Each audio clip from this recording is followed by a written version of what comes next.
पुढच्या घडामोडीकडे। भोंदू अशोक खरात प्रकरणी थोड्याच वेळात कोर्टात सुनावणी होणार आहे। आरोपी अशोक खरातचे वकील आणि सरकारी वकील कोर्टात पोहोचलेत। भोंदू अशोक खरात प्रकरणी आज व्हीसीद्वारे सुनावणी होणार आहे। एसआयटी आज पुन्हा खरातची पोलीस कोठडी मागण्याची शक्यता आहे। कोर्टरूममध्ये 4 स्क्रीन लावण्यात आलेत। अधिक या सगळ्या संदर्भात जाणून घेऊया आपले प्रतिनिधी चंदन पूजाधिकारी यांच्याकडून। चंदन, एकीकडे व्हीसीद्वारे सुनावणी आणि दुसरीकडे नव्या गुन्ह्यामध्ये आज पुन्हा एकदा कोर्टासमोर खरातला हजर केलं जाणार आहे। काय नेमकं होऊ शकतं, काय अधिकचे अपडेट्स आहेत?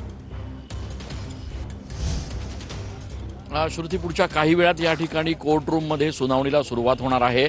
दरम्यान कालच आपण बघितलं की एसआयटीच्या माध्यमातून न्यायालयाला ही विनंती करण्यात आली की सुरक्षेच्या कारणास्तव भोंदूबाबा अशोक खरातची संपूर्ण सुनावणी जी आहे ती व्हीसीद्वारे चालवण्यात यावी आणि तात्काळ त्याला न्यायालयानं परवानगी देखील दिलेली आहे। त्याच्यामुळे आजची जी सुनावणी आहे ती व्हीसीच्याद्वारे होणार आहे।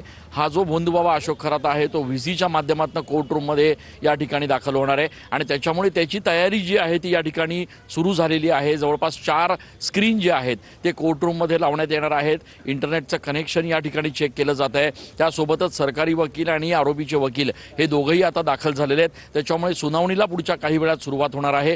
अर्थातच काल आपण बघितलं की कालचा जो गुन्हा होता त्या गुन्ह्यामध्ये या ठिकाणी भोंदूबाबा अशोक खरातला ताब्यात घेण्यात आलेला आहे। त्याला ताब्यात घेतल्यानंतर आज पुन्हा एकदा एसआयटीच्या माध्यमातून त्याची पोलीस कोठडी मागवण्यात येईल।